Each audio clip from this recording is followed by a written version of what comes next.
So, welcome to episode 242 of An American Werewolf in New Jersey. I am the American Werewolf.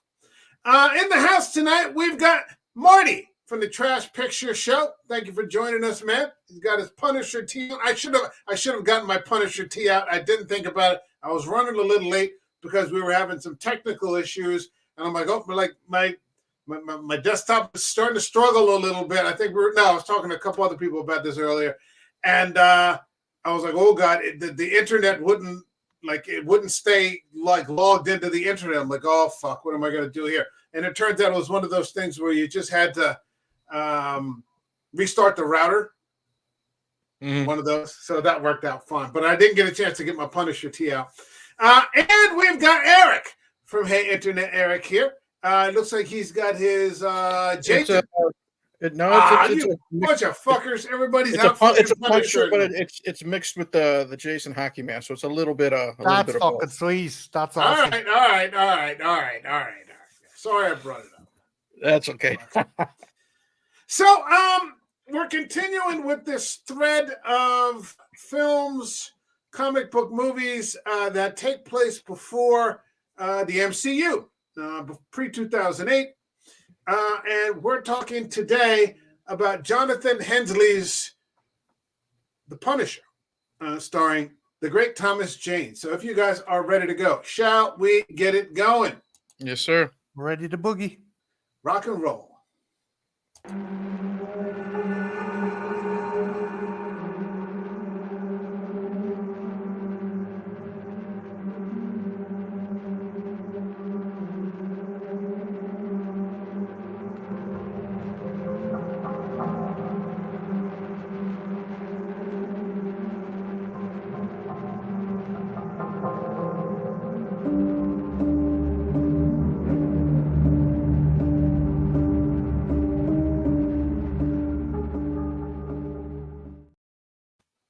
So as much as I'm enjoying this pre-MCU comic book sort of theme that we're on, I'm not so desperate that I'm going to go back to Dolph Lundgren's The Punisher with Lou Gossett. Like, that's just not fucking it. Maybe somebody else's channel, it's not fucking happening here. However, I remember, it's been 20 years of this. 20 years of Thomas Jane's The Punisher. When it first came out, I was very excited.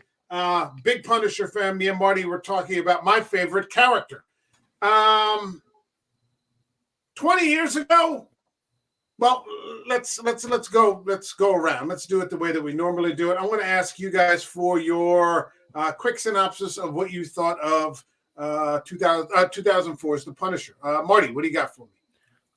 It's been about 11 years since I watched this. I went back and watched it. And I remember enjoying it back in the day, but I rewatched it and I was like, oh my fucking God. Why did they set the fucking Punisher movie in Tampa? What the fuck? It's like Frank would stick out like a sore thumb. It's like, where's the Punisher hiding? He's under there under the palm trees. He's the prick in the big fucking black jacket. It's like, who again, Thomas Jane saves this movie. And there's other moments that saves this movie. They cherry pick stuff from different comics, and that works. But the Tampa setting and the Saints, the fucking characters of the Saints, I was sick. They were, I honest to God, it was like a fucking Latino telenovela. All the shit with the Saints. It was like, oh, recommendo. Hey, the Toro brothers, yeah. It was like something from Days of Our Lives. That's all I'll say. I'm going to fucking tear this in an arsehole, so I'll let Eric fucking proceed. Eric, what do you got for us? The Punisher, man. What do you got? Well, how do I follow that up? Yeah. I was never a Punisher fan. I didn't read the comics. I read like 3 or 4, before I saw the fucking movie. My Punisher, I learned through like the 90s Spider-Man cartoon and his guest spots in other comics. I knew he was just a supposed, good guy who would kill you if he needed to kill you type of thing. I went in this, honestly, the reason why I went to go see this, A, because it was a comic book movie, but B, was I was big into wrestling back then, and Kevin Nash was going to be a bad guy. You know what I mean? So that's why I went. Didn't know who Thomas Jane was. Could care less about John Travolta at that time. But I went in there, and I left there saying, "Man, you know what? That was just a lot of fun." You know what I mean? I thought it did have some cheese to it, but it was the fun kind of cheese. You know, sometimes cheese does make a sandwich better. I liked that. I do think John Travolta wasn't very intimidating as a villain, but again, that's the Travolta factor. He never really is. But I love Thomas Jane in this. I think this was my introduction to him, like where I would remember his role. Like I've seen him before in other things, and I didn't realize, hey, I've seen this guy like 20 times before in this movie. But fun action. I loved him. I loved the neighbors, and things like that. So I had a good time overall. Okay. What's happening, man? We got Dude Hey, 2 Dennis. TV, greatest logo of all comics. Yeah, you're right. You're absolutely right about that. I hadn't seen this movie in a very, very long time. And I was saying before we went on that this is the first step, I'd say, in the 21st century, because you don't want to completely ignore Dolph Lundgren. He did play the Punisher first. But this is the first in the comic book sort of movie movement, the first step. And it's a flawed first step. Is it fun? Yes, absolutely. It's fun. You've got great people in it. You've got Travolta. Yeah, he's playing a flat, character. No problem. You've got Will Patton. He's playing a flat villain. You've got Roy Scheider. He's in it for like 5 minutes. If that. You've got Rebecca Romijn. And I realized this as I was watching this. I'm like, wow, Rebecca Romijn is another Marvel veteran. Between this and 3 X-Men movies, as given as much to the Marvel universe as anyone, pretty much. Kevin Nash, Ben Foster. You got a pretty good cast here. I like the cast here. It's a mashup, like we were saying, with the origin story and Marty saying from year 1, which is, I'd argue is correct. And, Welcome Back, Frank, which is just one of the all-time great Ennis stories, because you've got Bumpo, you've got Spacker Dave, and the whole Joan, the whole host of characters. Joan doesn't exactly look like Rebecca Romijn, but hey, what are you going to do? Nobody does. Yeah, it's a flawed effort, but it's a good time. And then we see, as the different variations evolve, we end up getting to Ray Stevenson in Punisher Warzone, which we're going to get to next week. And then I was saying we got all the way to the short film Dirty Laundry, where we got to see like the combination of Stevenson's violence with Thomas Jane, kind of a Punisher, like, wow, what can we get more of that? And then eventually evolving into John Barenthal.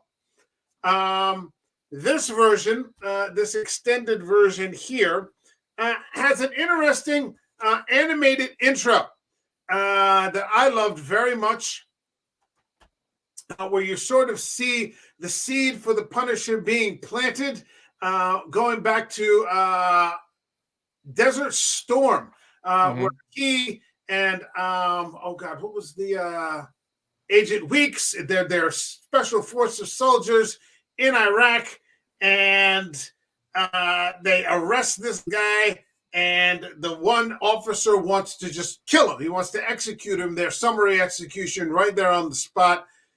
Frank Castle's arguing, no, you can't do that. That just makes you a murderer. Don't do that kind of thing. Okay, fine. He wins the argument, and the terrorist, in that immediate moment, grabs a grenade from one of the soldiers and ignites himself and ends up killing one of the other troop, one of the American troops. So you can see that sort of bloody-mindedness has sort of been implanted as this small seed in the back of his head. Did anybody get a chance to watch the animated short, watching it this time? I did not. I did not have time, because when I saw that the theatrical was a little bit over 2 hours, I didn't have time, but I have seen it before. But Marty, did you get a chance to watch it? I saw it back in the day, and I think it was a scene that should have been in there. I appreciate the fact that obviously budgetary constraints and stuff, it had to be animated. But of all, like, there's a lot of excess stuff that's in that movie that could have been trimmed out to make space for the live action scene of that. I appreciate the fact we got it in some form, but I'm still puzzled that, like, we got Frank torturing someone with an ice pop over a fucking really cool scene where they're fighting insurgents in Iraq. It doesn't make any sense to me that was cut, and this other couple other scenes which I thought were very silly were left in. Well, we did get some popsicle torture. Yeah, this is kind of where comic book movie thinking was in 2004. Mm-hmm. It was in silly sort of action. The storylines weren't very deep. The characters, I mean, you might have gotten an exception like Sam Raimi's Spider-Man, which sort of took a serious somewhat, especially by the time he got to the second movie and what Tobey Maguire was doing. He's having the identity crisis. Does he want to do this anymore? No, he wants the woman that he loves. This is costing him, he's sacrificing. There's some substance there, but it's not what it became. Those Raimi movies, if you look at it, they're still really fucking goofy at times. So that's the thing. As good as they are, especially as good as the second one is, like that dialogue, like right now, it's really fucking goofy. Even for how good those Spider-Man movies are overall. But I guess what I'm trying to say is that even those, like, this doesn't even have any of that. The thing is, Mike, right? They cherry picked elements from different writers and different eras of the Punisher. And you don't do that because shit from the 70s and 80s doesn't gel with shit from the fucking 90s and 2000s. Jerry Conway's Punisher is very different from fucking Garth Ennis's Punisher. Yes, it is. I mean, the era where the Punisher was made into a black dude isn't going to work. You don't know about this, Eric? No. Yeah. So what happened was... If I did, I forgot for good reasons. I think the I don't know the name of the organization. They were complaining that there was issues that the Punisher seemed to always be targeting minorities. So Marvel were like, fuck, what do we do? Okay, let's tell them to stop committing crime. No, it was Mike, again, criminals?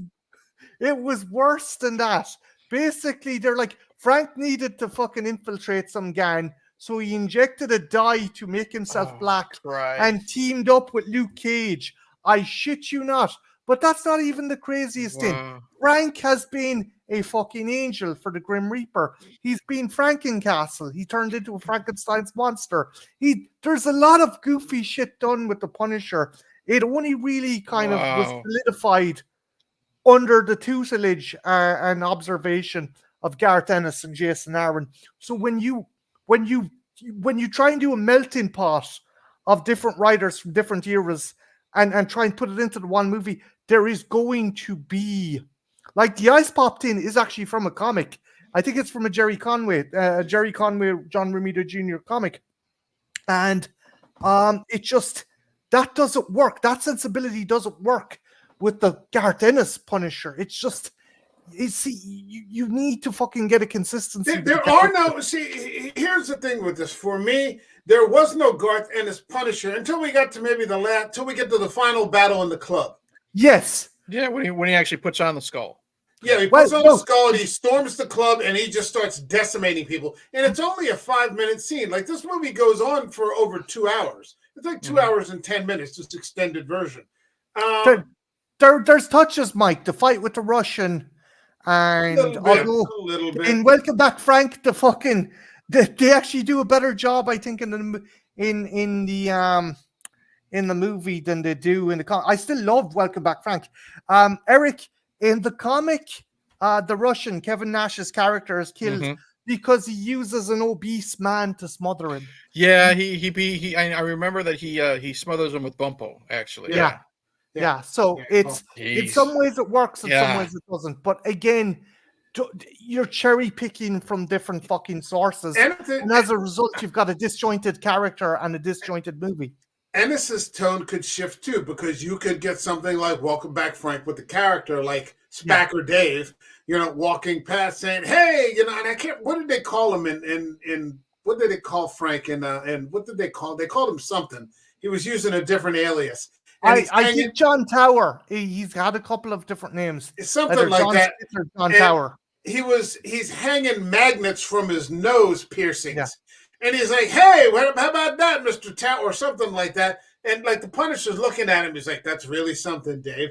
It's Spacker Dave," So like Ennis's tone in that is different than what we would get in the beginning. Yeah. But keep in mind as well, Mike, that story is set in 616, so he wasn't. That's true. Yeah, that's true. He wasn't allowed kind of cut loose. Yeah, that's true. So what do we get here? We get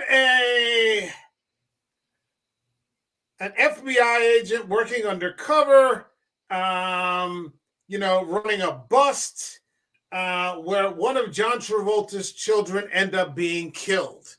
Mm-hmm. This leads to, and I hated the twins. I like this movie, but I'm probably going to criticize because there were a lot of things that I just, especially that it took about 45 minutes for the story really to start. It's like really slow in its takeoff. I hated the twins. I just thought that they were, they're just cardboard characters. And one of them gets killed, which leads to this big revenge plot by John Travolta, who ends up compromising one of the FBI agents who's a war buddy of Castle's, but is a gambling junkie. Agent Weeks, who goes to like the greatest casino I've ever. It's like a Playboy Mansion casino, where like all the cocktail waitresses are like these huge boobed cocktail waitresses that are just topless. I'm like, what the fuck casino is this? I'm like, holy shit. But I mean, it just, the guy ends up giving up Frank to save his own ass, and that leads to the death of Castle's family. That's about 30 minutes of the movie right there. What did you guys think of the setup of this? I think it works better in the extended cut. I like how his buddy gave him up. You know what I mean? Instead of them just happening to find out that he's in Puerto Rico, because we got guys that we pay top dollar for, that type of bullshit. I did like the chaos though. You know what I mean? It was just, I'm a product of the 80s, Commando, all that type of stuff. So the unnecessary, violence and over the top stuff in a Punisher film, especially since not knowing the source material really, like I was having a blast. And I'm not gonna lie, I kind of thought it was cool that, God bless him, as old as Roy Scheider was, I only knew him from fucking Jaws 1 and 2. Seeing him and Thomas Jane, shoot the shit out of some bad guys was a lot of fun. And it's always, and for me, I loved seeing Samantha Mathis. I crushed on her since I was a kid. She, not to be mean, she looks a lot different now, but that whole sequence in Puerto Rico, the slaughter of the family, I thought was pretty good for what it needed to be. Marty? Go ahead, Marty. No. Look. One thing I think is a good kind of continuation of the character and a representation of the character is it's his immediate family's death. Mm-hmm. I was like, what the fuck?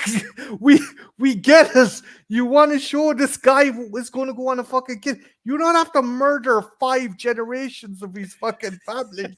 They just wiped this whole fucking city. Yeah. They were fucking around. Kid and his wife. I do appreciate the fact that they kind of Mad Max him though as well. It isn't like it isn't like. I know there'll be purists out there. Well, they didn't have a picnic in Central Park. Well, they were in fucking Tampa for some reason. So this is the best you're going to find. No, they were in Puerto Rico. They were in Puerto Rico for the reunion. Yeah. Wherever the fuck, I don't know, but like it wasn't a Central Park picnic massacre. It was no. It was just fucking. It was a lot more. It was a lot more harrowing to see her getting run over the car. Mm-hmm. But I just I think it was a bit bombastic to kill his entire family. I'm like, what? The personal kind of fucking, obviously there's still the fucking personal pain of losing his wife and kid and shit, but it's just what the fuck? Like you know, it's the 4th of July. You don't have to Well, set off. maybe what it was, maybe the writers realized how wooden John Travolta's character is, so this was their attempt at making him look like and seem like a bad guy. But then again, it was also his wife, because they made a big deal that it was his wife that said, "Take out the family." You know what I mean? Because I think Travolta would have just went after Castle himself, and that's it. This movie struggles with a very poor script. Yeah. The Punisher is a character that should be taken seriously, and they kind of don't. It isn't to say that the Punisher can't have relationships or that the Punisher can't form, short-term attachments, because he does. They're all throughout. And the Punisher is a man with a heart. He has a strict moral code, but he can be affectionate. He loves children. He's kind to women. He's streetwise. He's street savvy. So like the poor and like the unfortunate, prostitutes or whatever on the street, they know who he is. He doesn't harm them. He has relationships.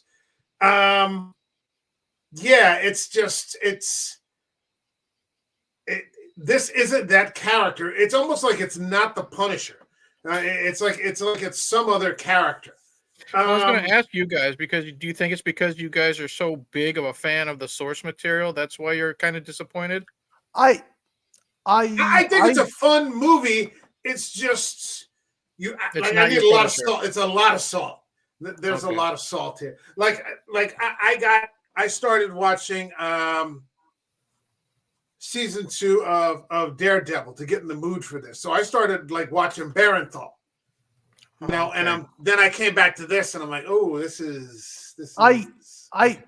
Eric, I think with this, they tried making the Punisher with several different versions of the Punisher.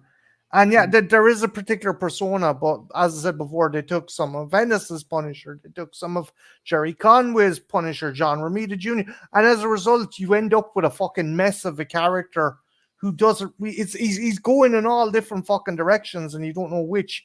I think Barenthal's Punisher works because he's at the very essence he's the Punisher, but they let him do his own thing. Where I think they're like, okay, Thomas, you're going to take aspects of this character and this version, and as a result, you end up with nothing. You end up with this fucking messy amalgamation that seems to be bipolar as well. I think that what happens also is that they set up a Punisher whose revenge campaign seems to be destabilization. Yeah. Like he sort of goes, and we've talked about this before. Eric, I don't know if you remember where we talked about how there's that rumor that the Joker from Nolan's Dark Knight was like a special forces soldier. You mentioned that once, he's like, I've seen many people say this. They don't understand how people don't pick up on that. That he's one of those guys that you send in to infiltrate and destabilize a government, and just cause mayhem, and you never know where it's coming next, and that sort of thing. So they didn't get how people didn't figure out that Heath Ledger was that kind of character. It isn't just mass murder, right off the bat. And he does it very cheaply, like he says, with, a couple of gallons of gasoline and only a couple of bullets, and he manages to disassemble the entire fucking city. Half the time he's not even killing anybody, but yet, the whole city just kind of comes apart. This is kind of the campaign that Thomas Jane wages here. It's like an infiltration, he's collecting intelligence. He's using these different things to turn people within what's Travolta's character's name again? Howard Saint. To turn Saint's empire, turn people against each other.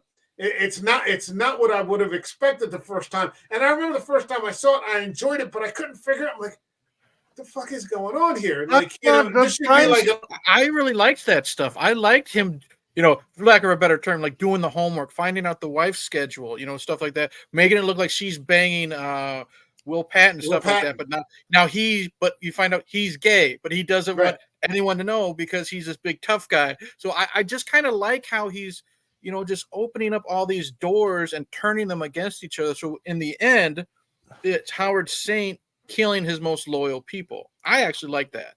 Okay.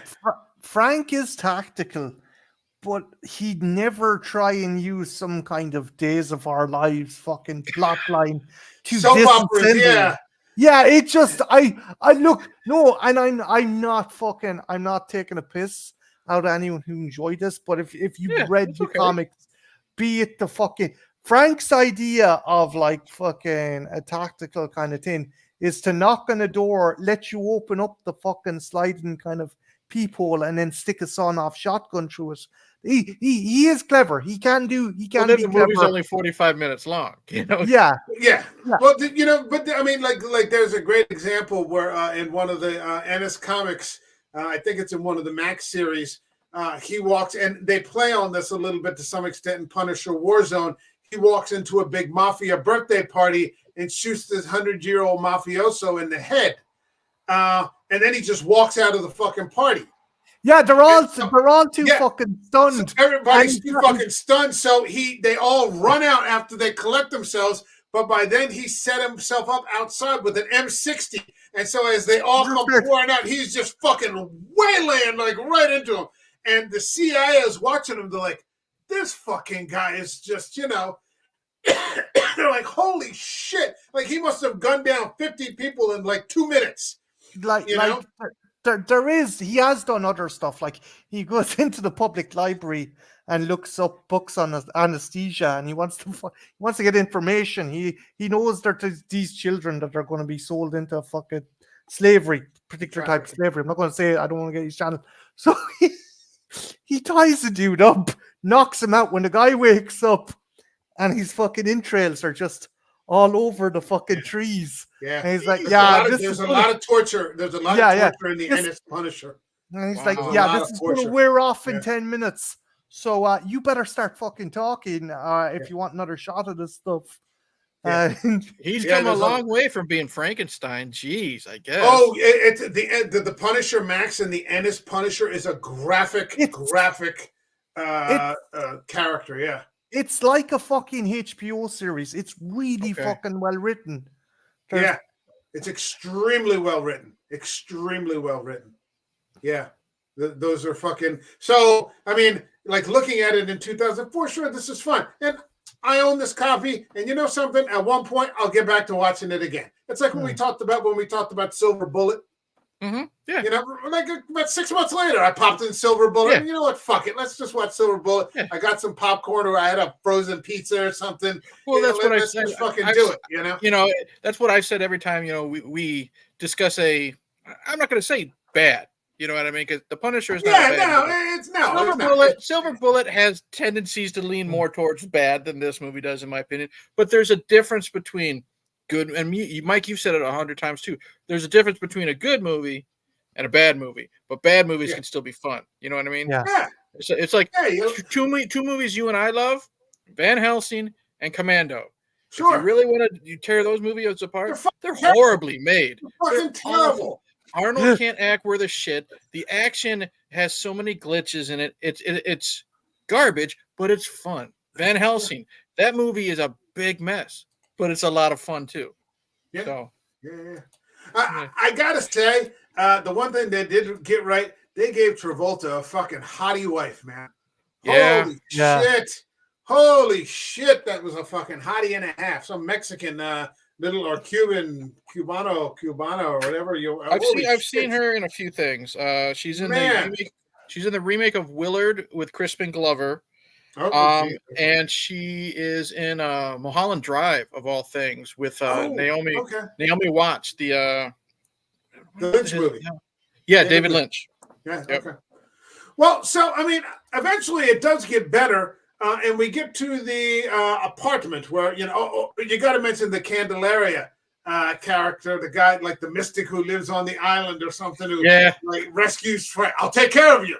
The guy shot you. I'll take care of you. And it's just like, okay, some guy basically living in a hut on the beach, and he can care for him for like 6 months. I love the fact. I love it. I love the fact. Obviously, there was a fucking incident. The police arrived at Frank's family house. Yeah, his father's handguns and shotguns were left at the fucking scene. It's like, yeah, should we take these dangerous weapons? Nah, No, leave him our there. kids Leave him are gonna come in. there. Yeah. But I do like the line, go with God, Castle. God's gonna stick this one out. I just Yeah. Well, that's pure comic book, dude. Yeah. That's pure Yeah, comic yeah, book yeah. lines.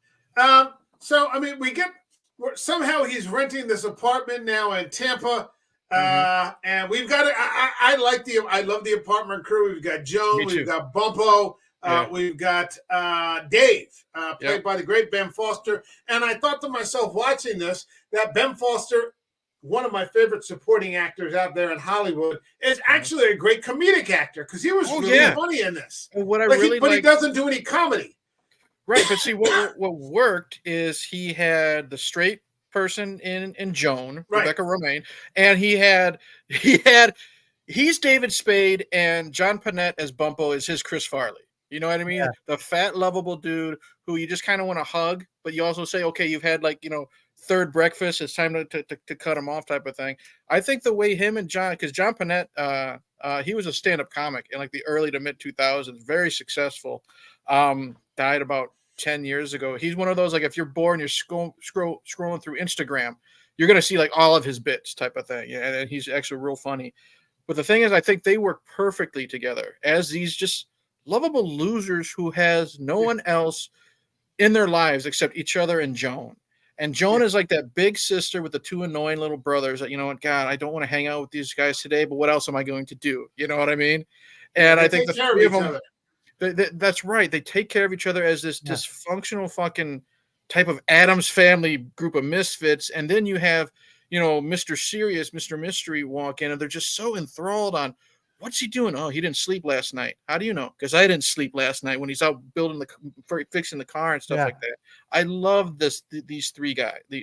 Two and Joan. I love the three people in the apartment building. Marty? I look again.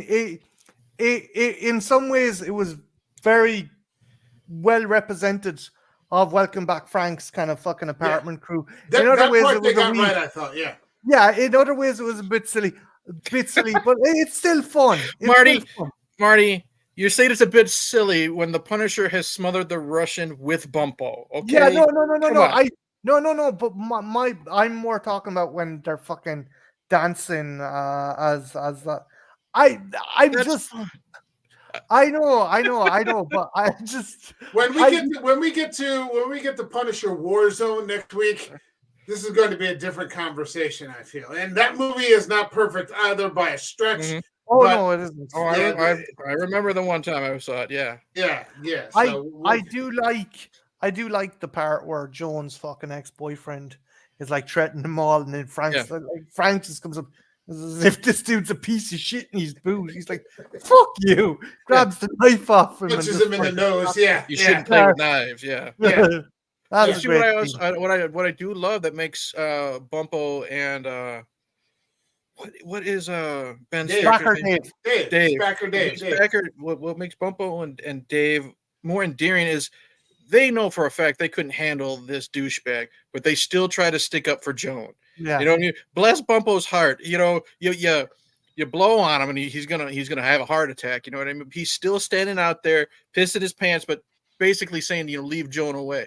Leave Joan alone. So it makes those two guys look like those little brothers of her type of thing, and that's what I really like about these actors. Yeah. There's that one scene where they're all staring at Frank out the window while he's working on the car. Uh-huh. And like Joan says something about him being an artist or something like that. And Bumpo's like, wow, our neighbor is an artist. And he's just so happy. Yeah.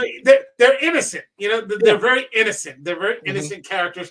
And that is that is the sort of character that Frank Castle might be drawn to.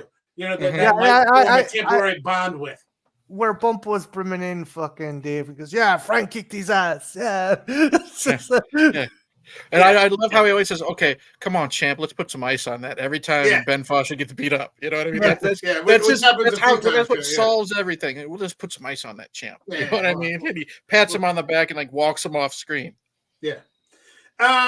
So, I mean, it isn't long before Frank is, exacting some sort of revenge. And the first person he grabs is that schmuck who ended up being part of the deal that got Travolta's son killed.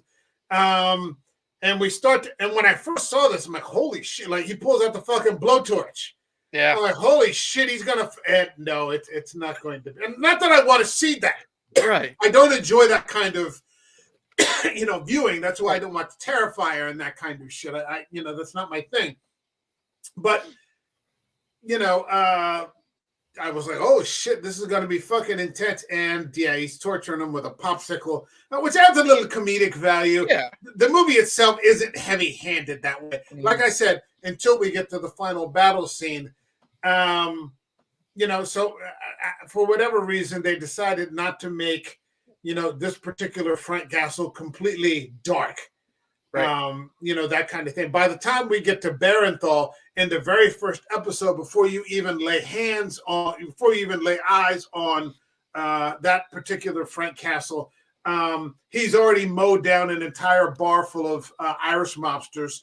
The Daredevil is pulling Mexican cartel members off meat hooks that he's hung up on. Like he's just got this guy impaled on a fucking meat hook, and he just left him.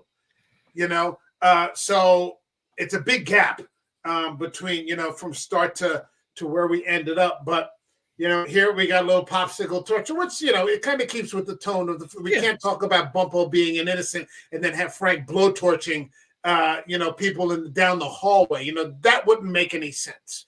So, the tone is more comedic and lighthearted here, with, a little bit of darkness going. I did like where Frank robs the building where all the money is being laundered. The money laundering, yeah. Yeah, and he takes it has hints of what it has potential to become because Frank cuts that hole in the window, and then he looks at the two guys and he goes, "All right, out the window." And I remember the first time I saw that, I'm like, "What the fuck?" Like, is he gonna have him jump out the? They're like, "What?" Even the guys are like, "What? You want us to do what?" And it's the money. He tosses all the money out the window, which again goes back to the destabilization. And I was thinking, I would have loved to have been down there on the ground when all that money started falling. Yep. I would have grabbed, probably about 10 grand, as much as I could have carried. Yep. Some you hear the cars, like cars smashing into each other. Yeah. People trampling each other just for an extra $1. Yeah. Yeah. Yeah. Well, I think it was like $50 million he had them throw out the fucking window. Yeah.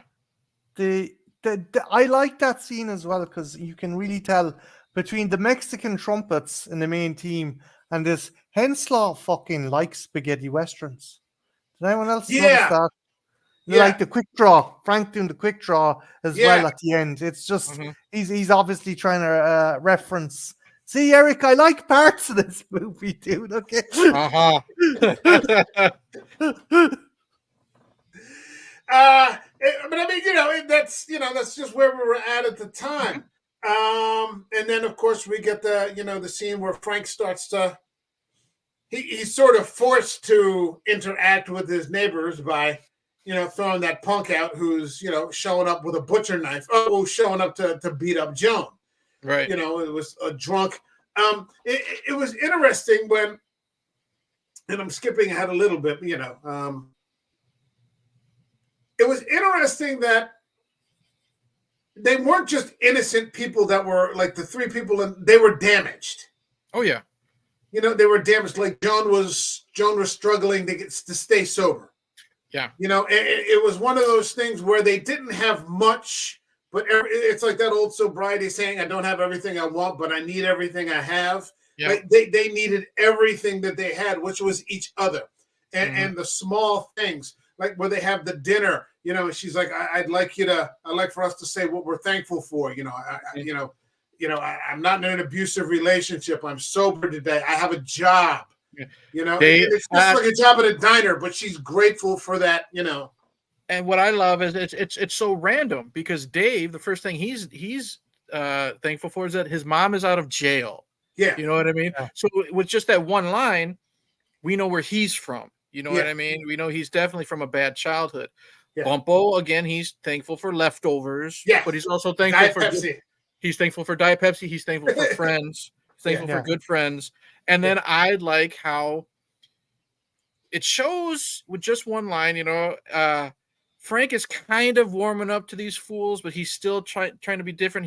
He just says, "Thanks for dinner." You know what I mean? So he could have just still sat there and said, something, or he could have refused to participate, but he's kind of warming up. So I like that he just says something, "Thanks for dinner," and then leaves, type of thing. I love So the interaction. He's kind of becoming one of them a little bit. Yeah, I love the scene where I love the interactions between Ben Foster and Thomas Jane, because Ben is completely intimidated by, because he goes over there and he tells that lie that, the guy from Jones is in there again. We need your help. And he comes running in and he's like, "We want to have you for dinner." And he looks right over at Ben Foster, and Ben's like, he looks down at the ground like he's like, "Shit, this guy's gonna kill me in my sleep." They put me up to it, Frank. I swear. That's what he should have said. And what I love is you can tell Ben is so nervous. Like, he knocks on the door, and Frank just, he's probably on his third bottle of Wild Turkey. You know what I mean? He's shirtless, and he opens the door. Ben says what happens, and he shuts the door. Yeah. And he opens it again. He's still there. And I'll be right there. Shuts it, and all he does is put on a shirt to go kick some ass, supposedly. I love that there was the differentiation in violence there, because when he first comes to the door, he's got his 45, and he thinks some of the people have come to kill him. Yeah, like he's ready to kill somebody, and then when he realizes, I have to, just deal with some fucking drunk. There are levels. You just see him. He has to like breathe. He's like. Okay, like this is something completely different. No one's, this is, not a problem. I like that they demonstrated that. And that he didn't take it all at the same level. There was one guy. There was a group of people that were going to get a bullet. This guy might have just deserved a smack.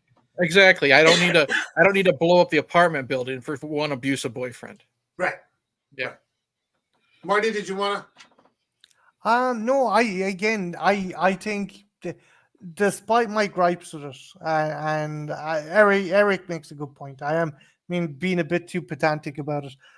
I did enjoy the dynamic between the characters in the apartment. I did think, again, it's just tonally it was a wee bit all over the place. But again, they're pulling from different sources and stuff. And as he said before, it doesn't have to be it doesn't have to be Lawrence of Arabia so long as it's fun. I kind of get what you're saying with that as well. One thing as well, fun fact, Eric might enjoy this. The scene between the fight scene between Castle and the Russian, right? The first time Frank stabbed Russian, he stabbed Nash. He really stabbed Nash. He actually stabbed Nash, and Thomas Jane's reaction is like, "Oh fuck, what have I done?" And Kevin Nash, fair play to him, stayed in fucking character. There was supposed to be a lot more of an elaborate fight, but they're like, "Yeah, we better not pull this fucking thing out right away." But I do love that. Yeah, it was one of those freak accidents where they had the rubber butterfly knife, and then they had a real one for like close-ups and stuff, and it was just the wrong one was grabbed when he was supposed to stab the Russian. And Kevin Nash, he's from wrestling. He knows how to no sell it until the cameras are off, type of thing. So that's another thing I was thinking as well, Eric. If it would have been a regular stuntman, there would have been murder, mystery, and suspense. But the fact it's a fucking wrestler and those guys are able to take all kinds of shit, I think that's why he was able to fucking take it. Kevin Nash, if you've ever seen Kevin Nash without his shirt on, he's got like 3 or 4 inches of just bicep muscle. So he was fine. You know what I mean? He wasn't in any danger. But yeah, he was a lot of fun. What did you let's jump back a little bit. What did you think of Harry Heck?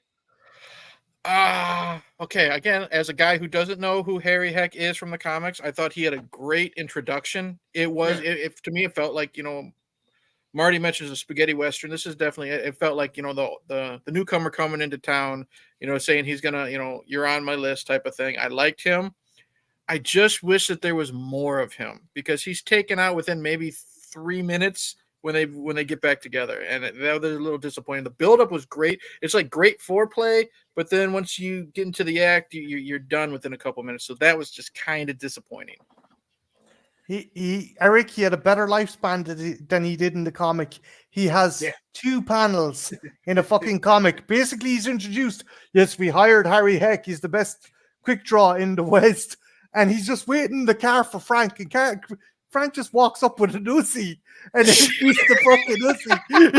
You're expecting this fucking Wow. battle, and he just fucking peppers him. Another cool fact: the actor is Mark Cawley. Yeah. Who is a fantastic musician and also played in a number of adaptations. Johnny Cash. He's a Johnny Cash impersonator, and he starred in movies, biopics about Johnny Cash. And that track, I love. I bought the soundtrack for this movie for that fucking In Time. Oh, did you really for the the Harry Heck song? Yeah, it's a good song. It's a good soundtrack. It really is, and he's a great singer. The track's a little bit longer. It's like maybe a minute longer than it is in the movie. There's a couple more chords and stuff like that, but it was really good. Seeing him he just sits. He does kind of ooze cool. You know what I mean? Yeah. Ooze mystery. When he sits down, he doesn't say a word, and he plays the guitar. And then what does he say? I wrote that song for you. We'll play it at your funeral. Again, that's pure Marvel. You know what I mean? And that's what I could appreciate. I wish he wasn't fucking taken out in 3 minutes. Well, I love that he just sits down and Thomas Jane is sort of looking at him and then he just keeps staring at him. So Thomas Jane sort of reaches behind to get ready to grab his gun. And he just pops open the guitar case.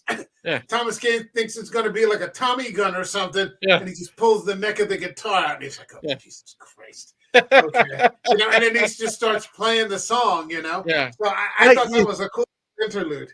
It's a great build-up as well, because as he's reaching for his gun, Frank's reaching for his gun because he's so technical. He's clearing the crumbs off his fingers as well, so he can get a fucking proper grip. It's a really well paced scene. But again, Harry. Oh, sorry, Mike. Sorry. No. I was gonna say it's just like this really weird fever dream scene where this guy just comes in and plays a song, like in the middle of the fucking, in the middle of the movie, I get what you're saying, Eric. It does suck that he's a cool character and he's killed off quickly, but he had a much longer fucking life expectancy than he did in the comic. It had some cool parts. I liked how they were stuck on the bridge that was going up and down. You got the callback to the little shield he put on the windshield. Stuff like that. It's just like that guy had such a cool entrance, and then it's he's gone. You could have used, they could have killed him a little better than with that, that little projectile blade. Well, I didn't mind the projectile blade. I just wished if he was going to use a cheap win like that, I wish Frank would have gotten his ass kicked a little bit more. You know what I mean? Like he got lucky. I mean, he did, but I wish he would have been a little luckier. If that's also a huge Punisher trope. The Punisher always gets his ass kicked. Always. The bit with the switchblade, the projectile blade, that's from Welcome Back, Frank. Your man says use the same line. What fucking idiot brings a knife to a gunfight? Eric, there is another brilliant, as Mike was saying, Frank has killed people by sheer fucking luck. He gets chased into a zoo, into a polar bear enclosure, and punches a polar bear in the face, then fucks off, and the other guys follow him in. It's brilliant. It sounds ridiculous when you read a fucking Punisher graphic novel. It fucking works. It works. The violence is so over the top. They're just it's brutal. I love how you're explaining to me all this over the top. And I'm not being mean when I say this, all this over the top bullshit, but because I've never read the material, I know, from you guys, it does fit the tone and everything. But I'm just like, wow, he's turning into Frankenstein, smothering guys with fat people, punching polar bears in a zoo, and all this stuff. And I am now really going to go on Amazon and I'm going to put a lot of those Punisher comics like in my wish list because I gotta read this shit. The best place to start, Mike, would you say Eric should start with Welcome Back, Frank, or in the beginning, the Max one?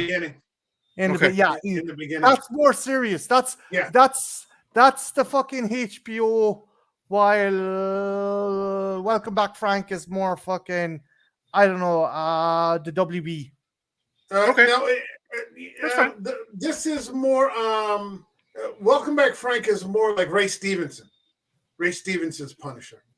I think the violence, but it's got this sort of madness, mad comic sort of thing going on. It's grind. You know what it is? It's Grindhouse. I think Welcome Back, Frank is a really Grindhouse kind of comic where, like, when you start to get to like in the beginning and Mother Russia and Barracuda and Kitchen Irish and all that kind of shit, you're talking like the heaviest of the heavy. Okay, that's heavy shit. Like there's very little humor, if any, in that kind of thing. Hold on a second. We got the horror cat dad, and he's saying, "Is it a guitar case full of guns?" No, it's a guitar case with a guitar in it. Which is the last thing you'd ever fucking do. Yeah, the last thing you'd expect in a comic book movie, where a guy pulls out a guitar case. But that's sort of the that's the giveaway. It's actually a fucking guitar, and he plays a song. So now I'm gonna have to go on Spotify and dig out the soundtrack and put it on my fucking gym playlist. All right, so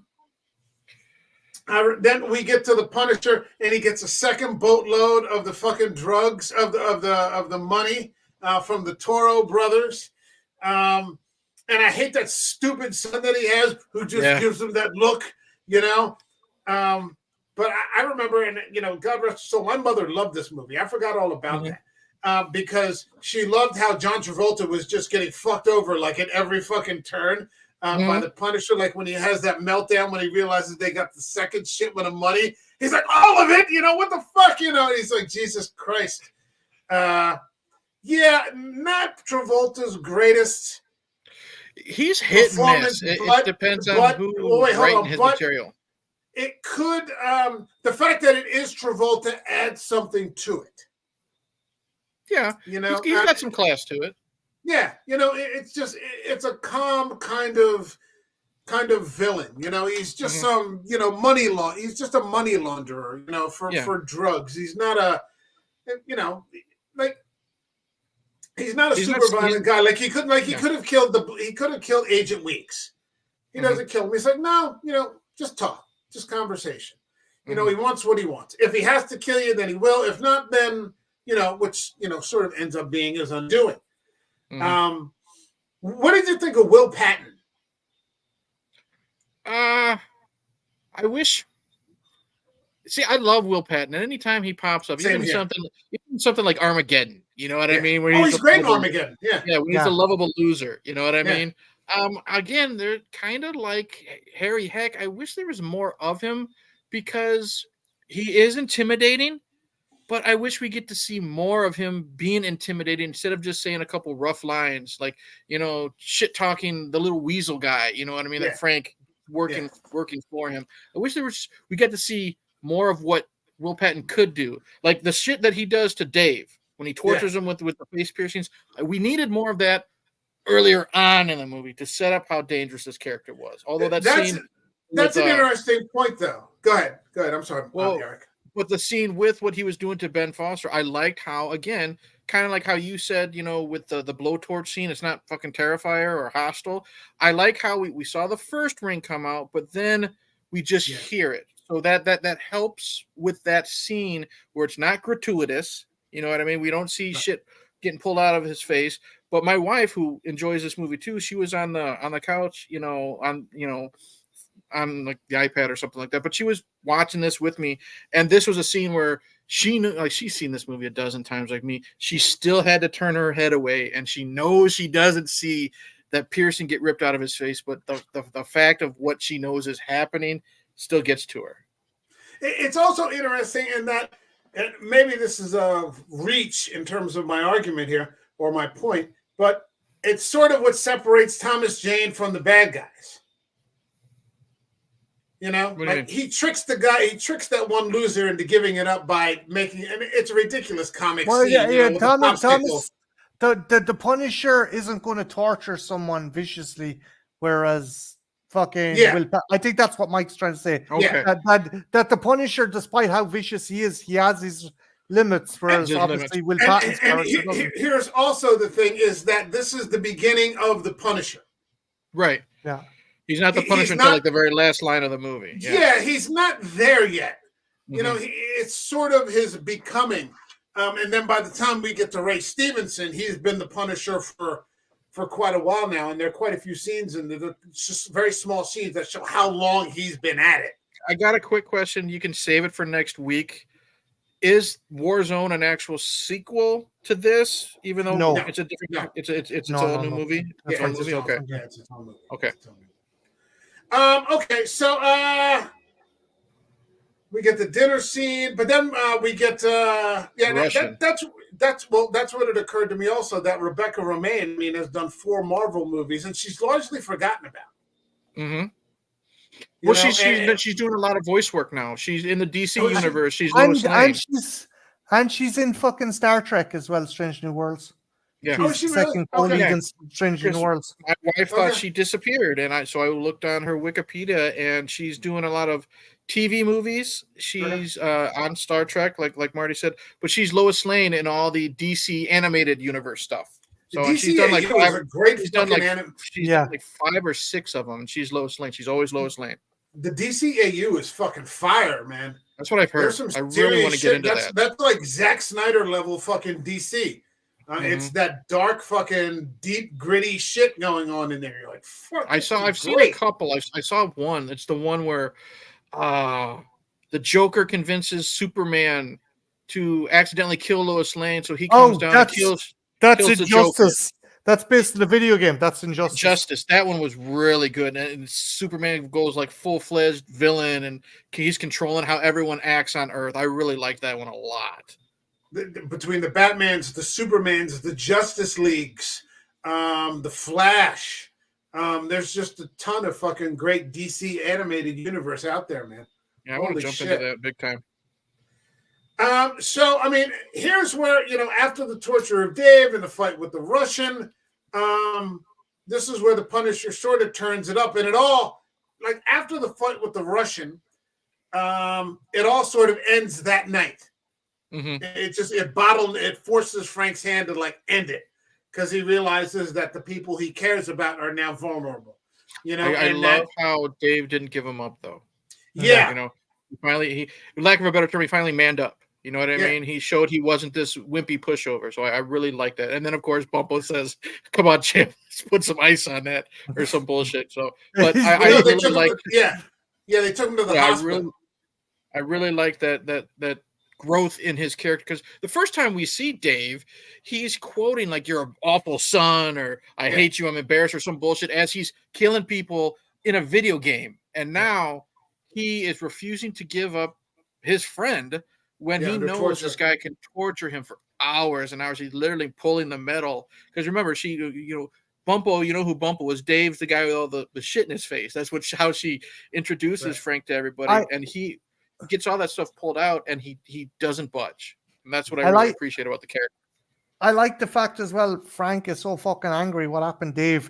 He opens the drawer to get the gun, closes it, and says, fuck that, I'm gonna use this guillotine, this part of the guillotine, and fucking buries it in the dude's head. Yeah, he gets the blade of the paper cutter and just fucking buries it right in his fucking head.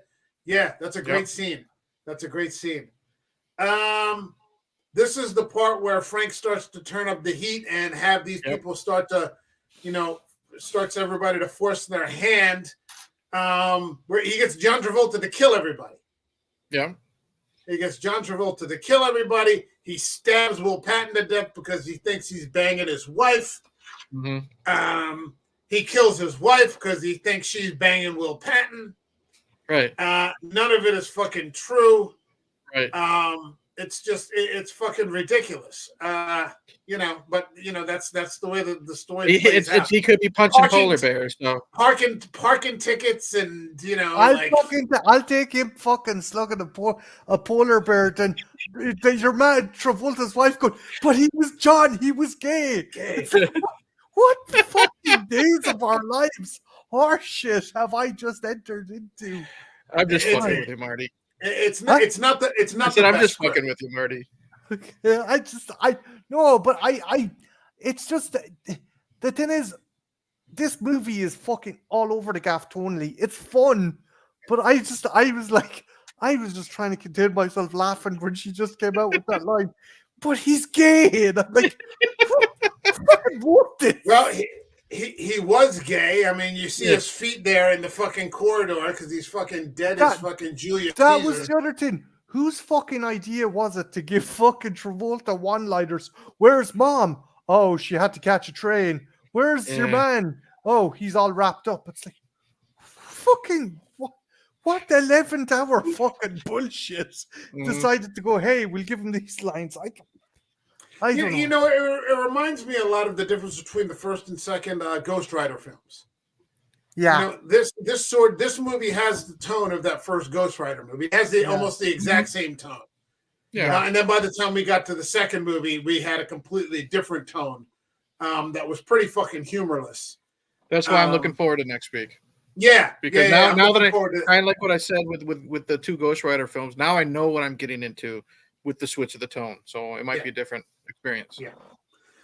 What did you think about he confronts his friend Agent Reeks, who was like the Judas? I really dug that scene. Like I felt the tension in that. I'm like, that dude knew he fucked up. I loved it. And I wish that wasn't an extended cut only scene, because that'd be cool to watch anytime. You know, the fact that, you know, he was just a gambling junkie. Mm-hmm. But you know what they say, never trust a junkie. Exactly. You know, and so he was just a gambling junkie, and you know, he had this apartment and there was nothing in it. He had sold everything, his car, his boat, his watch, he had no television. I think he had one chair. Like this guy was just like, you know, gambling, really fucked up gambling junkie. And yeah, so rather than kill him, Frank just gave him the bullet to do it himself. That's what I was going to say, because like I said, it's been a while since I saw it. If I remember correctly, Frank gives him the option to do it himself. Yeah. Yeah. So that brings us to the final battle. Now, here's where it starts to get like what I felt like authentic Punisher action, where he just fucks those guys up. And especially that last scene where he gets into, there's that one guy, he's trying to save his family in Puerto Rico, and that one guy grabs his leg. And he ends up getting tied up with him. And that's the final guy that he fights in the club. And that's the guy where he bends the guy's arm behind his back and then fucking impales it with that fucking knife. And the guy's like, ooh! And he shuts him you up. See the blade in between you see the blade in between his teeth. You're like, holy shit. Like, that's fucking Frank Castle, man. That's Frank Castle action. And I love it. Like, he introduced, like, he's you know, he's shooting people, but the first time we see him, he shoots an arrow right through a dude's neck. You know what I mean? So that's setting the tone. He's shooting all these people. And then, like, that scream when he stabs that dude in the hand. And I like how they added that, you know, he knifes him under the chin and through the mouth. That's his way of telling the guy to shut up. You know what I mean? Because he's quiet, like, right then and there. But just that camera shot, you have to pay attention. You can see the glint and the silver of the knife in between his teeth. Yeah. And I like that. Yeah, that's a great shot. That's a fucking great shot. Yeah. You know, he gets Travolta, you know, shows him where he fucked up, and then, you know, it's just I like how he kills Travolta's son.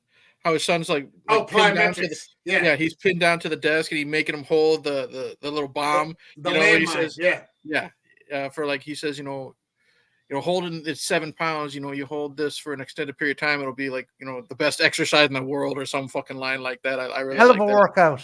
Yeah. And then he just leaves him. Then he shoots Travolta, and Travolta's limping out of the building. Suddenly you just hear a scream, and then boom. You know what I mean? I love how he dies off screen. Eric, Travolta goes, "You killed my son." Then boom, both of them. I love that. That's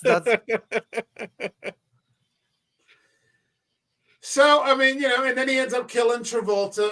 And we didn't That's the part I won't defend. I'll give you guys that. We That's didn't need the part all the cars to form the big fucking Punisher skull. Yes.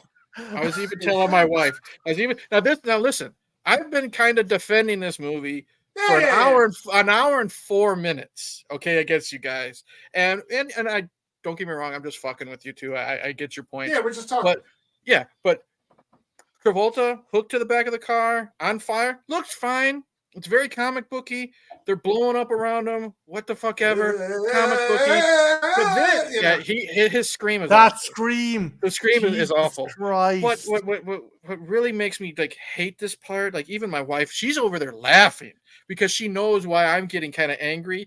Is Travolta's on fire, and then suddenly we see this dummy laying on the ground being dragged by this car. The dummy isn't on fire, and then we cut back to Travolta on fire, and then the fucking skulls and flames. I'm like, okay, fuck off. I know that this is where I'm like, this is stupid.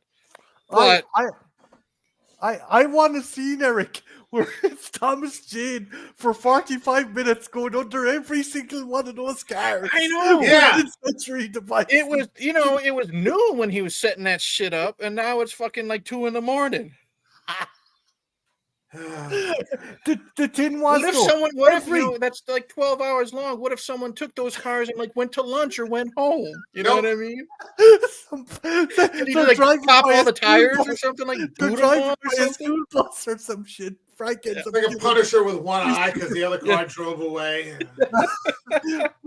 but the thing was, it was because back then, Daredevil, you had to have your symbol burning in the ground. You had the fucking symbol. Crow did it, yeah. Everybody did it. But practicality wise, even the skull looked like shit though. That's the thing. The skull looked like shit. It was like crooked and everything. Hey, it's 2004. You get what you know. We're lucky we got this. I know. So, it was also an interesting thing where the Punisher was a horrible drunk. Well, not a horrible drunk, but he was drinking a lot. You get the impression by the end of the movie, he has become the Punisher. You're not exactly sure why he arrives at the name the Punisher. He just calls himself the Punisher. Right. And I guess it was interesting. I guess, sort of. It was interesting. After it was all over, he was just going to blow his brains out. Yeah, he was thinking of that, yeah. Yeah, and then he sort of sees in his mind's eye his wife, kind of begging him not to do that, which he, relents on. And, next thing you know, he's back in the long black leather coat on the bridge. That was a cool shot. He looked cool. And I like how he left, the 3 misfits. He left them a shitload of money. That was nice. So he's still taking care of them. That's what I like. Yeah. Even after he destroyed Howard Saint, pretty much blew up his building and all those people's innocent cars. Imagine those people waking up in the morning and their cars fucking destroyed. But he's still able to take care of those 3. Right, but I mean, he practically trashed the entire building fighting the Russian. Yeah. Dave has had his face pulled apart. They got a dead body down in the 2 dead bodies that he's cleaved with that paper cutter, and then Kevin Nash. Yeah. So I guess they deserve a little something. And like I said, they were innocent people who were trying. They were trying to do better. And you got the impression when you first met Ben Foster that he grew up in an abusive household with his father, his mother, So yeah, I did like that. I did. And again, more ammunition for you, Eric. Datsun, welcome back, Frank, as well. Yeah. Spacker Dave uses the money to travel to America. Joe and the Mouse buys a cottage, and Bumpo has to buy an adamantium toilet because he's one keeps on breaking. So that's what they do with the money in the comic. All right, Mike, you want to score the movie now? I got nothing after that. Like I said, don't start with Welcome Back, Frank. Don't start with Welcome Back. Start with In the Beginning. Okay. Okay. So, is there any part of this film that we have not discussed that you would like to address? I really liked. We didn't really talk. I mean, there's not much to talk about the fight with the Russian. But I liked just how the Russian, to me, was like this perfect comic book character. He doesn't say a fucking word. He's beating Frank. And like you said, like you guys both say, that's one thing that's true. Frank does get his ass kicked. Mm-hmm. And that's what I could appreciate. He isn't this invulnerable superhero. You know what I mean? He's getting thrown through walls. I love the look Thomas Jane gives when he looks at his gun after the Russian bends the nozzle. with the weight. I The love that. I side. love. Yeah, I love the scene when he's in the bathroom and he throws the grenade at the Russian. The Russian literally just baseball bats it, through the window, and then he's like, "Oh shit!" has to dive into the bathtub. And then what does the Russian do? Like a fucking comic book character, he literally grabs the toilet, it out of the fucking ground, and just beats Frank with it. So that was just a fun comic book fight to me, and I liked how it's superimposed with Bumpo and Ben Foster acting like morons, trying to cheer up Joan. So they had their little bit of moment too, because Joan was disappointed that Frank just said thanks for the dinner and took off, and she was disappointed. So that was this kind of mixture of goofy sweetness with Frank getting just his ass handed to him, and again, like you guys say, he's very fucking lucky that Bumpo had a pot of boiling water on the stove. You know what I mean? Or else he'd be dead. And I did like the look of the Russian after his face is all blistered up. That was kind of brutal, and it was close to the screen. But I do wish, again, kind of like Harry Heck, there was more to his death instead of just getting knocked down the stairs. All right. Anything else? We good? We kind of got a sequel to this in video game form. Yes. Yeah, because around 2000s, all the Marvel movies got video game adaptations. Most of them shite, not this one. Thomas Jane voices the Punisher. Oh, nice. And you can recreate the fight with the Russian in this game. There's an interrogation mode if you want to stick a guy's face into a deep fat fryer or shove him into a wood chipper. You can. The kind of loose plot is that the son that had the kind of anti-personnel mine, he actually becomes Jigsaw, and that's who you have to fight in this one. They take elements from the movie, they take elements from both Garth Ennis and Jimmy Palamonti. I think that's how you pronounce it. Really good game, really fun game, and Thomas Jane absolutely fucking excels at voicing the Punisher in this. So if you get a chance, pick it up. It's well worth the purchase. That's one thing about Thomas Jane. He really likes this character. He came back for the Dirty Laundry. He was going to be in Warzone initially, and I know there was like script problems or something like that, and he went and did The Mist instead. But he's always stated that he's really enjoyed being Frank Castle. He was going to be Rick Grimes, right, Eric? I heard that, yeah. I would have preferred that, yeah.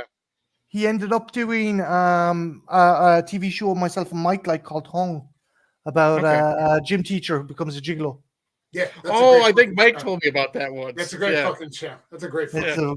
Fuck you and your Arab hummus, right? When he's fucking, remember that one when he's dating the Israeli woman, but he's like banging this Lebanese chick, and they start talking about fuck you and your Arab hummus, right? What a great show. We also, got the evolution of this character through Frank Castle with the Dirty Laundry short, with that had Ron Perlman, in just 10 fucking minutes of just like the Frank Castle that we're talking about. Mm-hmm. Yeah. 6 months sober, so he's still going with that drinking problem, seeing that little child getting, just getting fucking savaged. Seeing those women getting raped on the street, he just doesn't even want to bother. Right. It's not until finally he's just had enough. That great scene where he's just doing laundry, he's trying to ignore it, and he's reading the paper, and you see that machine that grabs the toys, that little cold metal arm, and it's just grabbing that soft little fluffy, stuffed animal while that kid is just getting his ass kicked. Until finally he goes in there and he talks to Perlman, and Perlman is again, he said, 3 tours in the sandbox, never so much as a scratch. Until one time I went out there with those guys. Now I'm in a wheel, and then he just decides he's had enough, and he just fucking annihilates that whole fucking gang in like 15 seconds. And that was, I was like, wow, that's the Thomas Jane we want. Right. It's like they matched that actor with the war zone violence, but it was more grounded. But then by that time, they were already setting up for Barenthal, and what's not to like. Mm-hmm.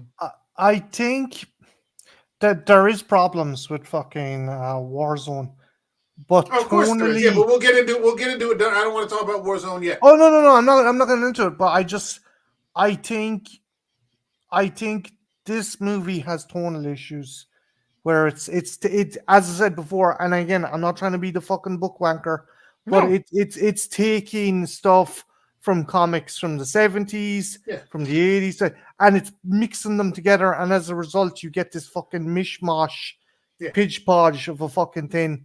I get it. That's fun, and it kind of works, but it's tonally it's all over the gaff, and I think if you've read enough Punisher, you're kind of like, okay, they're kind of weaving left and right into traffic with this. All right, let's get to the part in the stream where we rate the film. This channel has a rating system that goes from 0 to 5 up by halves. So 0, 0.5, 1, 1.5, all the way to 5. So 0, for example, would be I'd rather eat an entire block of blue cheese with no water than watch this movie again, all the way to 5, which is this is the journey, this is the destination, this is why I watch films in the first place. Marty, what would you give Jonathon Hensleigh's The Punisher? Again, after rewatching this after 10 years, I'm going to give it 2.5. Okay. All right. You've already stated your reasons why. That's fair enough. Eric, what would you give it? I'm actually, I'm looking at it differently because, like I said, I know nothing really of the source material. My source material was a '90s Saturday morning cartoon. You know what I mean? And playing cards. Sure. I'm actually going to give it a 4 because of how much I enjoyed and I had fun with this film. You know what I mean? It might be different if I was like you guys and I knew how it should be, but where I'm sitting, I'm going to give it a 4. I really like Thomas Jane. I love the 3 misfits in the apartment. I love the over-the-top violence. Yeah, Travolta kind of, there's no kind of, Travolta sucks. You know what I mean? I roll my eyes during that final confrontation. There is a lot of stupid shit here. Exactly. That's how Marty was when he found out they were in Florida. Yeah. But I had a lot of fun with this. It definitely has its faults. There are definitely a lot better comic book movies out there, but like we've said for the 2000s, Fantastic Four, Ghost Rider, it's no different than those two in my opinion. So I'm going to go with a 4, just based on how much I just have fun with this film. Okay, that's fair. I'm going to go with a 3. I feel that it is lower tier entertainment. And it's not content, but it is entertainment, but it's lower tier. It's not a great script. No. I think what actually carries it is the performance of the characters, the actors, Rebecca Romijn, Ben Foster, Thomas Jane. Travolta, not so much, but by it being Travolta, it makes it better. And I remember saying the same thing a long time ago when I saw Luc Besson's Taken with Liam Neeson. And I was like, this is a Steven Seagal movie. Like this movie, this could have been a Steven Seagal movie. This could have been a Jason Statham movie. But the fact that it's Liam Neeson makes it better. It makes it a really good fucking movie. Like, I can't explain it because it's not Schindler's List, or anything like that. But somehow the fact that it is, oh shit, it's Liam Neeson. Okay. It made it better. And that is what's happening here with Travolta's character. It could have been some generic, just fucking idiot, playing, Howard Saint, but it's John Travolta. So even a minimal John Travolta performance is better than others, a lot of others, than you could get from some Steven Seagal villain, or a Jason Statham villain or something like that, So I'll give it that. But yeah, it's not what I would consider a Punisher movie. I'm not exactly what it is, what I'd call it. But I mean, at the same time, don't get it twisted. I own the extended version, and I don't plan on throwing it away anytime soon. So I'll give it a 3. All right, Marty, plug something. What's going on with Trash Picture Show? Myself and Jen are going live Sunday evening. We're, as I said before, we're kicking off kind of regular kind of Sunday night show now, and whoever wants to jump in can jump in, and we're talking anything and everything. But this Sunday's topic is going to be what we thought of when we see it, to the 2024 Crow and King of the Hill. How King of the Hill is one of the best animated series that was ever put to celluloid. So, all right, fair enough. Eric, what do you got for us? You just dropped a You- video today, didn't you? I did. YouTube channel, Hey Internet Eric here. Earlier this week, even though we already said it here on this show, I dropped my own video on Alien Romulus.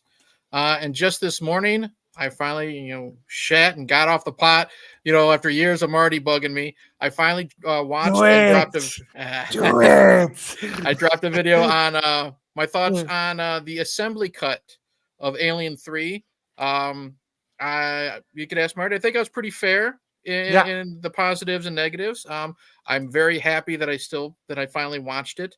I like Marty and Jen this Sunday, first thing after work, tomorrow, I'm going to go see The Crow. I'm probably going to have an initial, one of my right outside the theater shorts that you've done before a few times, Mike, give my thoughts. And then maybe Monday or Tuesday, I'll really let loose. Positive, negative, we'll see. I don't give a shit what anyone's saying online. I'm going to make my own opinion because I know a lot of these people hating on it love The Crow just because they found a fucking t-shirt at Hot Topic. You know what I mean? So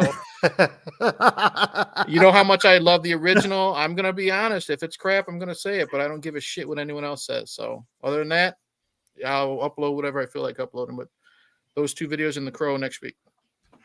All right. For this channel, we'll be back next week with some more Punisher. And I like the fact that we're doing these back-to-back. We did two Ghost Riders back-to-back. And one definitely influenced the other. I think that two Punishers back-to-back. I think we're going to have a lot more context for, compare and contrast. And a clearer picture of the evolution of the character. So we're going to be getting next week into Punisher Warzone with the late Ray Stevenson. Rest in peace, Ray Stevenson. One of the most fun guys to ever do it. And, we wish he was still around today making movies. Because if Ray Stevenson was in something, it made it cooler by like 15%, like automatically. He was just that fucking awesome. And he was another person who very much liked playing this character. And when we heard that they were going to make a series, a lot of people, can he come back? Because they thought that his interpretation of the way he played it, even though the story had its issues, people liked what he did. And he was like, I'd be honored to come back and play it again. But by then, they had moved on to Daredevil and their own interpretation.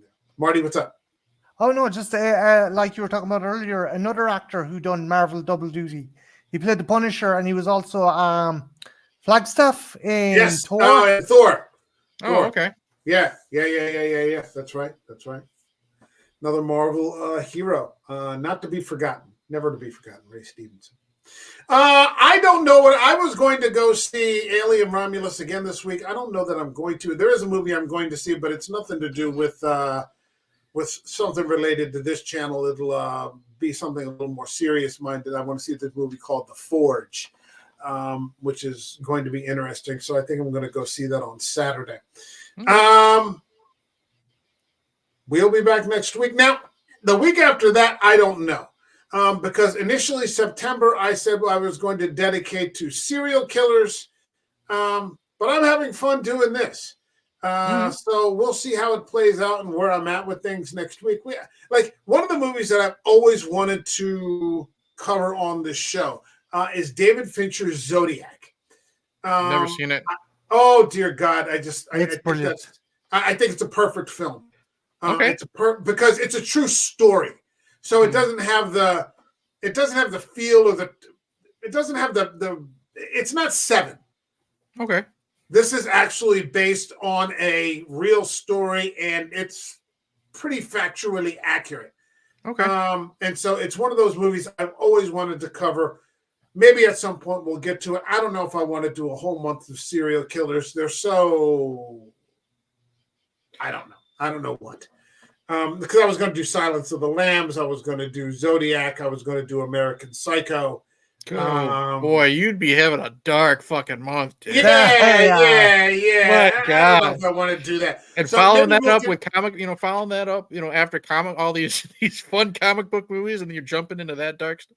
Yeah, and then I want to. We're coming up on Halloween. Halloween's Mhm. really not that. October's not that far away. Nope. And the theme for this channel will be haunted houses and ghost stories. Okay. Last year it was witchcraft. It will not be the others. We've already covered the others, so it would have to be something other than that. And I've already got some good ones in mind. So we'll see about that. But yeah, maybe we'll keep going. I could just as easily go with after next week. I could just as easily go into Blade Trinity, which is just a really fucking fun one. Triple H and Ryan Reynolds going. I think it's underappreciated.